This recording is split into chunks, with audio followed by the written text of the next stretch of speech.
Welcome to the Defense and Aerospace Report. I'm Vago Muradian here at the Ronald Reagan Presidential Library and Museum in Simi Valley, California, where we're covering the Reagan National Defense Forum. Our coverage here is sponsored by Leonardo DRS, and we're honored to have with us the Chairman of the House Armed Services Committee, Mac Thornberry, Republican of Texas. Sir, thanks for taking time out of your schedule. I want to start out. You guys have a very, very packed legislative agenda. Tax packages heading over to you guys from the Senate. I want to start off with the deal. You've talked about the need to raise the spending caps. What is the sort of deal, as the CR expires, as there's talk of a government shutdown, what's the kind of deal with Democrats that you can strike to give them relief on discretionary spending? Is it 40 cents on the dollar, 50 cents on the dollar? What are you willing to do to get that deal to help you raise defense spending? Well, I don't know that there's a magic number that consists of the deal. I think a lot of Democrats and Republicans believe that sequester should be repealed because it has not done what it was intended, and in fact what it's done is just hurt defense.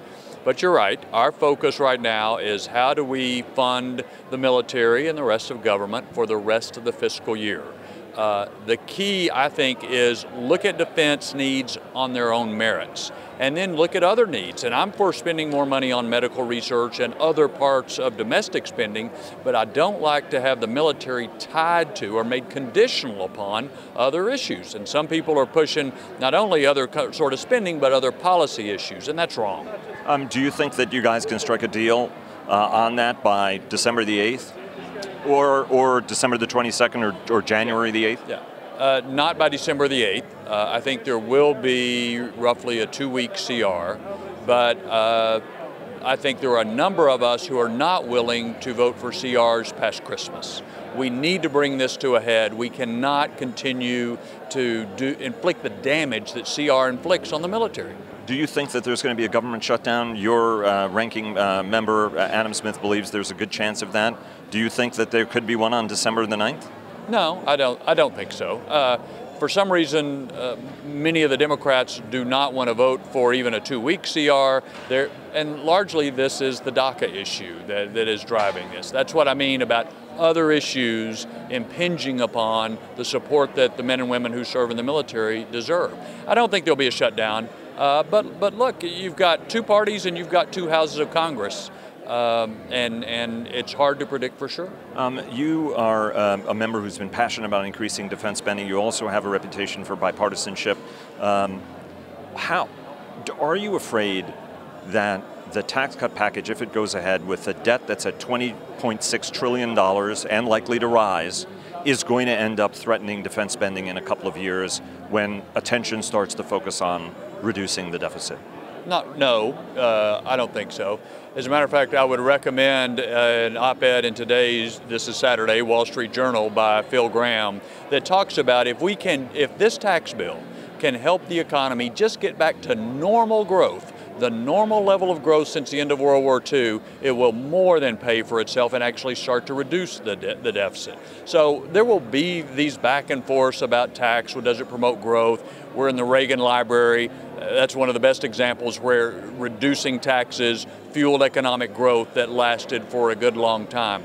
But regardless of how you feel about that debate, we ought to do what's right today for the military, because we have sailors, soldiers, airmen, and Marines who are losing their lives in accidents because of lack of training, because of improper maintenance or lack of maintenance, lack of readiness across the board, and that's wrong.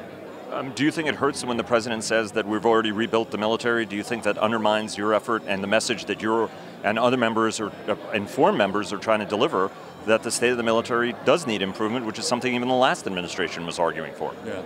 Well, we have not rebuilt the military. The president has taken important steps to take some of the shackles off the military in their operations, and we've seen tremendous results, for example, against ISIS. But we have not really begun to rebuild the military, to repair the military. I have no doubt the president wants to do that, and many of us in Congress are committed to doing that as well. Which is going to be a multi-year effort. Let me ask you about your priorities for 2018. You've always, every year, had an ambitious list of things you want to tackle. What do you want to be tackling in 2018? What are going to be your top 3 priorities? Well, we will continue to work on improving the way the department buys goods and services. We've just heard from Deputy Secretary Shanahan talking about some of those kinds of reforms, and I am very excited to have him there so that we have a partner to work with towards that same objectives. So we will continue to push reform agenda very heavily, and as you pointed out, this rebuild and repair will not be done in 1 year. We'll have to pursue that too. Do you think, at what point do you think you would go back? I mean, this year was, the last 2 years were very ambitious reform years, reorganization, for example, in the Office of Acquisition Technology and Logistics. At what point would you consider, because you've always said we'll always trim our sails as we go forward, at what point would you go back and look at some of these things to see if further adjustments are needed, even when it comes to figuring out different sort of ways to accelerate the acquisition process? Well, we're always interested in listening to the department as they implement these things to see if they come up to a problem. They need to tell us, say, you didn't get this quite right in the legislation, we need to make adjustments. We're more than happy to do that.